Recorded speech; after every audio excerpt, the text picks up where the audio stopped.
Assalamualaikum warahmatullahi wabarakatuh. Perkenalkan, nama saya Muhammad Reza Octavian dengan NIM 23533818. Saya akan melanjutkan materi dari matkul jaringan komputer.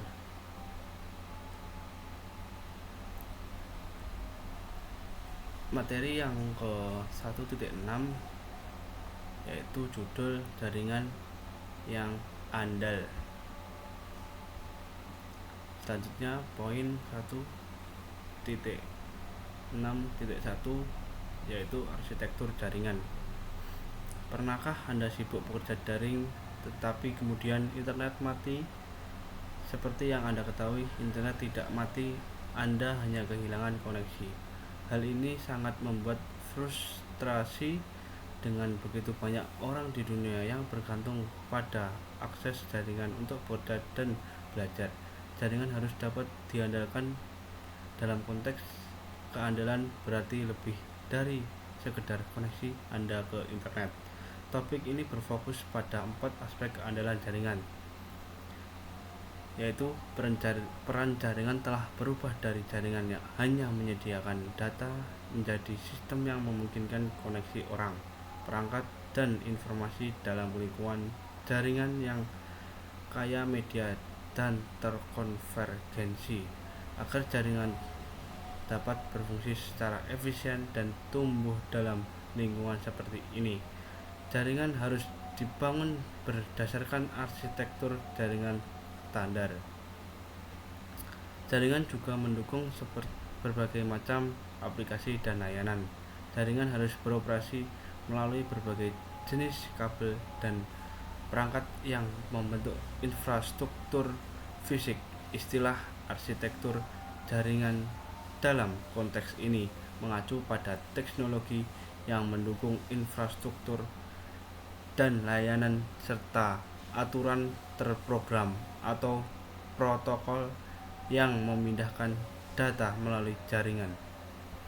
Seiring dengan perkembangannya jaringan, kami telah mempelajari bahwa ada 4 karakteristik dasar yang harus dipenuhi oleh arsitek jaringan untuk memenuhi harapan pengguna.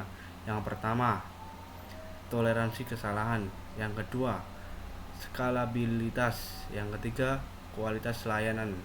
Yang keempat, keamanan. Kemudian poin 16.2, toleransi kesalahan. Jaringan yang toleran terhadap kesalahan adalah jaringan yang membatasi jumlah perangkat yang terpengaruh selama kegagalan. Jaringan ini dibangun untuk memungkinkan pemulihan cepat saat kegagalan tersebut terjadi. Jaringan ini tergantung pada beberapa jalur antara sumber dan tujuan pesan. Jika satu jalur gagal, pesan akan langsung dikirim melalui tautan yang berbeda. Memiliki beberapa jalur ke tujuan dikenal sebagai redundansi. Menerapkan jaringan packet switch head merupakan salah satu jaringan yang andal menyediakan redundansi. Packet switching membagi lalu lintas menjadi paket-paket yang diratukan melalui jaringan bersama. Satu pesan seperti email atau aliran video dipecah menjadi beberapa blok pesan yang disebut paket. Seperti paket memiliki informasi pengalamatan dan diperlukan dari sumber dan tujuan pesan. Router dalam jaringan mengganti paket berdasarkan kondisi jaringan pada saat itu. Ini berarti bahwa semua paket dalam satu pesan dapat mengambil jalur yang saat berbeda ke tujuan yang sama pada pengguna tidak menyadari dan tidak terpengaruhi oleh router yang secara dinamis. Kemudian poin 1.6.3 tentang skalabilitas. Jaringan yang dapat diskalakan berkembang dengan cepat untuk mendukung pengguna dan aplikasi baru. Hal ini dilakukan tanpa menurunkan kinerja layanan yang diakses oleh pengguna yang sudah ada. Kemudian poin 1.6.4 tentang kualitas layanan.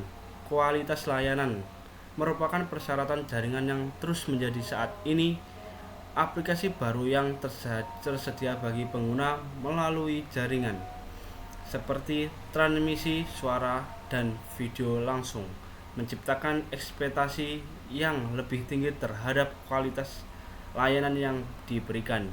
Pernahkah Anda mencoba menonton video dengan jeda dan jeda yang konstan?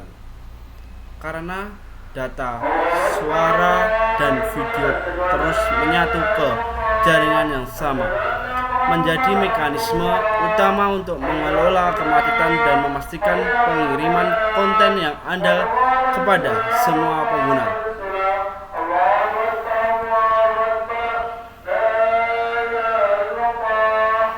Kemacetan terjadi saat permintaan bandwidth melebihi jumlah yang tersedia. Bandwidth jaringan diukur dalam jumlah bit yang dapat transmisikan dalam 1 detik atau bit per detik. Saat komunikasi simultan dicoba di seluruh jaringan, permintaan bandwidth jaringan dapat melebihi ketersediaan sehingga menciptakan kemacetan jaringan. Bila volume lalu lintas lebih besar daripada yang dapat diangkut melalui jaringan, perangkat ini akan menyimpan paket dalam memori hingga sumber daya tersebut untuk mengirimkannya. Kemudian poin 1.6.5 tentang keamanan jaringan. Infrastruktur jaringan, layanan, dan data yang terdapat pada perangkat yang terhubung ke jaringan merupakan aset pribadi dan bisnis yang penting. Administrator jaringan harus memperhatikan dua jenis masalah keamanan jaringan, yaitu keamanan infrastruktur jaringan dan keamanan informasi.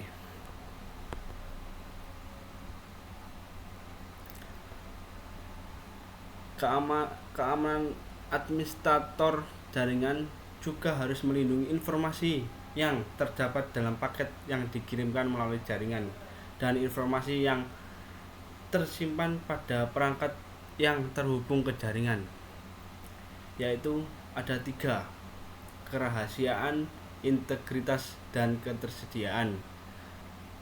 Kerahasiaan yaitu data berarti bahwa hanya penerima yang dituju dan berwenang yang dapat mengakses dan membaca data. Integritas yaitu data meyakinkan pengguna bahwa informasi belum diubah dalam transmisi dari asal ke tujuan. Yang ketiga, ketersediaan. Ketersediaan yaitu data menjamin pengguna akses tepat waktu dan andal ke layanan bagi pengguna yang berwenang.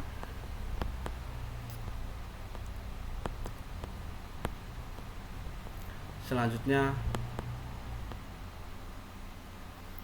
materi yang ke 1.7 dengan tema tentang tren jaringan. Poin 1.7.1 tren terbaru. Anda kini telah mengetahui bahwa hal tentang jaringan, apa saja yang membentuknya, bagaimana jaringan menghubungkan kita, dan apa yang dibutuhkan untuk menjaga keandalannya. Namun, jaringan seperti hal lainnya harus berubah. Ada beberapa tren dalam jaringan yang harus Anda ketahui sebagai mahasiswa nekat. Seiring dengan munculnya teknologi baru dan perangkat pengguna akhir di pasaran, bisnis dan konsumen harus terusan menyesuaikan diri dengan lingkungan yang terus berubah.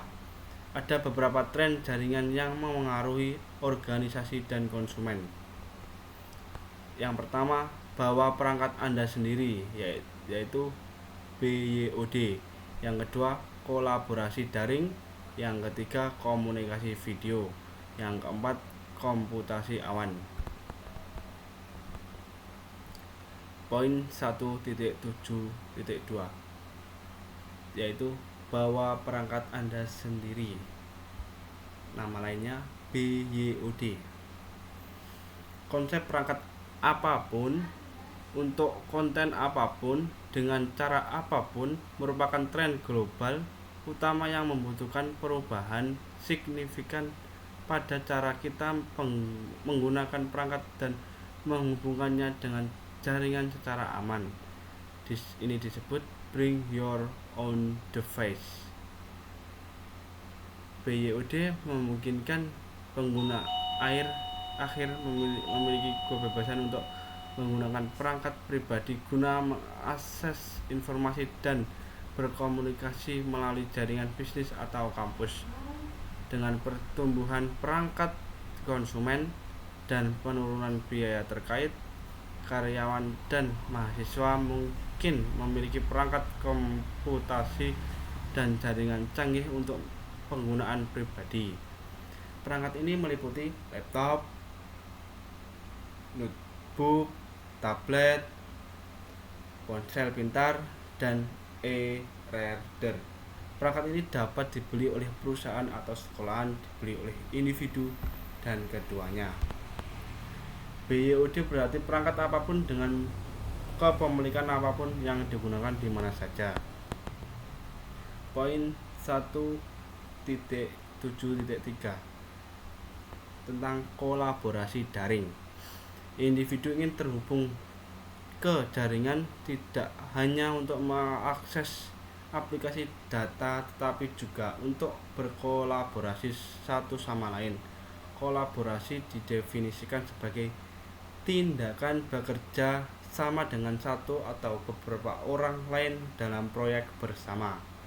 Alat kolaborasi seperti Cisco WebEx yang ditujukan pada gambar memberi karyawan, siswa, guru, pelanggan, dan mitra cara untuk langsung terhubung, berinteraksi, dan mencapai tujuan mereka.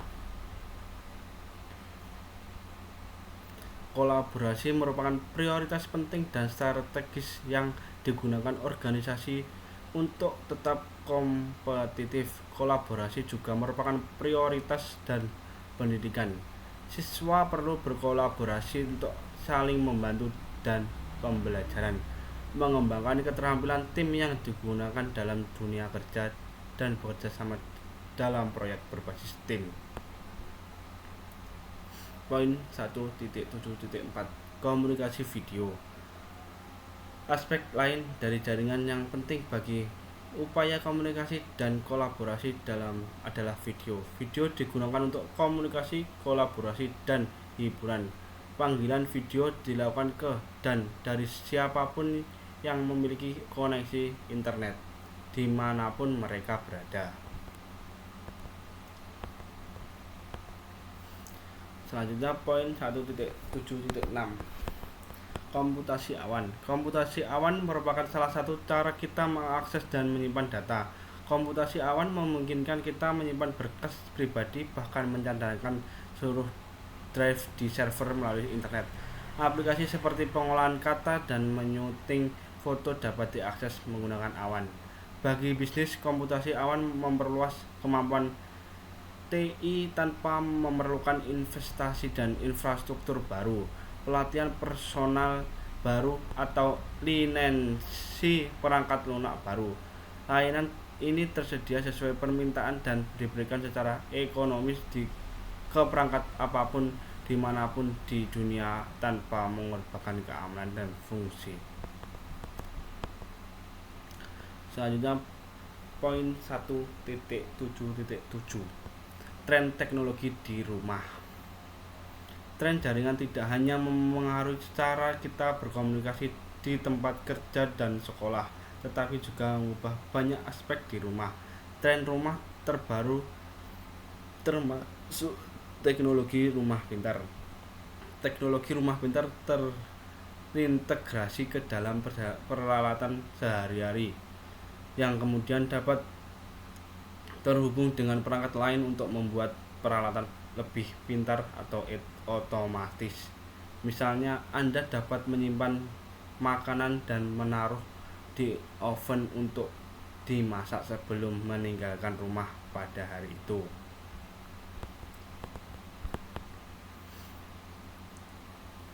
Selanjutnya poin 1.7.8 jaringan power line.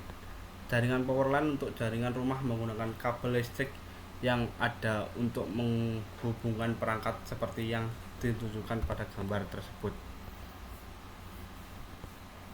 Dengan menggunakan adaptor power line standar, perangkat dapat terhubung ke LAN dimanapun terdapat stop kontak listrik, tidak perlu memasang kabel data, dan hanya sedikit atau tidak ada listrik tambahan yang digunakan. Dengan menggunakan kabel yang sama yang menyalurkan listrik, jaringan power line mengirimkan informasi dengan mengirimkan data pada frekuensi tertentu. Selanjutnya poin 1.7.9 pita lebar nirkabel. Di banyak daerah kita mana kabel dan DSL tidak tersedia. Nirkabel dapat digunakan untuk terhubung ke internet. Yang pertama, penyediaan layanan internet nirkabel. Penyediaan layanan internet nirkabel atau WISP adalah ISP yang menghubungkan pelanggan ke titik akses atau hotspot yang ditentukan menggunakan teknologi nirkabel serupa yang ditemukan di jaringan area lokal nirkabel WLAN rumah.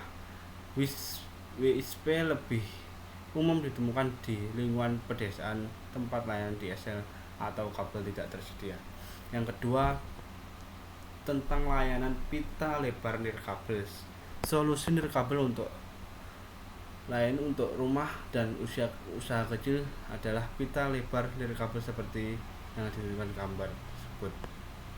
Solusi yang menggunakan teknologi seluler yang sama dengan telepon pintar, antena dipasang di luar rumah untuk menyediakan konektivitas nirkabel atau kabel bagi perangkat di rumah.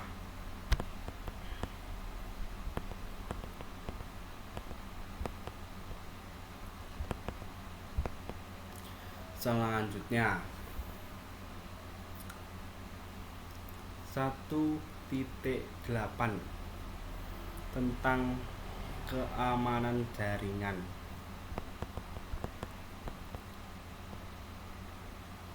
Poin 1.8.1 yaitu ancaman keamanan.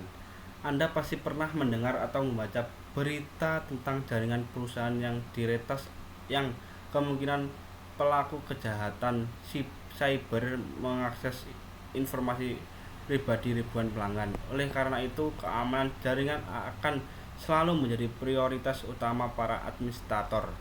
Keamanan jaringan merupakan bagian integral dari jaringan komputer, terlepas dari apakah jaringan tersebut berada di rumah dengan satu koneksi ke internet dan merupakan perusahaan dengan ribuan pengguna. Keamanan jaringan harus mempertimbangkan lingkungan serta alat dan persyaratan jaringan. Keamanan jaringan harus dapat mengamankan data sambil tetap memberikan kualitas layanan yang diharapkan pengguna jaringan. Ada beberapa ancaman eksternal terhadap jaringan. Yang pertama, virus. Yang kedua, software. Yang ketiga, serangan zero day. Yang keempat, serangan aktor ancaman. Yang kelima, serangan penolakan layanan. Yang keenam, intersepsi dan pencurian data. Yang ketujuh, pencurian identitas. Ancaman internal juga penting untuk mempertimbangkan, dan banyak penelitian yang menunjukkan bahwa pelanggan data yang paling umum terjadi karena pengguna internal jaringan. 1.8.2 Solusi keamanan. Tidak ada satu solusi pun yang dapat melindungi jaringan dari berbagai ancaman yang ada. Oleh karena itu, keamanan harus diterapkan dalam beberapa lapisan. Berikut adalah komponen keamanan dasar untuk jaringan rumah atau kantor kecil. Yang pertama, antivirus. Yang kedua, penyaringan firewall. Sebaliknya, implementasi keamanan jaringan untuk jaringan perusahaan biasanya terdiri dari banyak komponen yang dibangun ke dalam jaringan untuk memantau dan menyaring lalu lintas.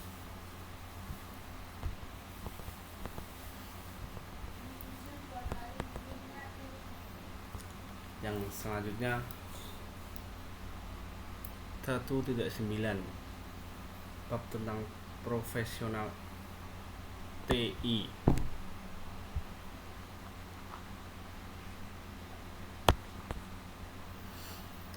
Poin 1.9.1 tentang bahasa Inggris CCNA. Sebagai mahasiswa NetAcad, Anda mungkin sudah berkarir di bidang TI atau masih belajar untuk mempersiapkan diri Anda.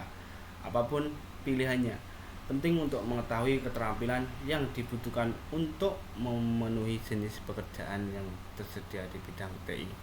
Peran dan keterampilan yang dibutuhkan oleh teknisi jaringan terus berkembang dan menjadi lebih penting dari sebelumnya. Sertifikasi Cisco Certificate New Work Assistant atau CCNA menunjukkan bahwa Anda memiliki pengetahuan tentang teknologi dasar dan memastikan Anda tetap relevan dengan keahlian yang dibutuhkan untuk mengadopsi teknologi generasi mendatang. CCNA yang berkonsolidasi dan diperbarui untuk teknisi jaringan terdiri dari 3 kursus dan 1 ujian yang mencakup topik-topik mendasar untuk semua teknologi jaringan. CCNA yang baru berfokus pada topik-topik dasar dan keamanan IP beserta nirkabel, virtualisasi, otomatisasi, dan pemrograman jaringan. Ada sertifikasi DevNet baru di tingkat asosiasi, spesialis, dan profesional untuk memvalidasi keterampilan pengembangan perangkat lunak Anda. Tersedia pilihan sertifikasi spesialis untuk memvalidasi keterampilan Anda sesuai dengan peran dan minat pekerjaan Anda. Ini termasuk sertifikasi Cisco Enterprise Advanced Infrastructure Specialist. Anda dapat memulai dari kapanpun dan Anda inginkan. Tidak ada persyaratan untuk mulai memperoleh sertifikat tingkat asosiasi, spesialisasi, profesional, atau ahli. Yang selanjutnya poin 1.9.2 tentang pekerjaan jaringan. Sertifikasi CCNA Anda akan mempersiapkan Anda untuk berbagai pekerjaan di pasar saat ini. Anda dapat mengklik menu karir dan kemudian memilih peluang kerja. Anda dapat menemukan peluang kerja di tempat tinggal Anda dengan menggunakan program baru. Anda juga dapat mencari pekerjaan di bidang TI menggunakan mesin mencari daring seperti Indeed, Glassdoor, dan Monster. Gunakan istilah pencarian seperti TI, administrator jaringan, arsitek jaringan, dan administrator sistem komputer. Sekian dari kami. Kalau ada salah kata, wassalamualaikum warahmatullahi wabarakatuh.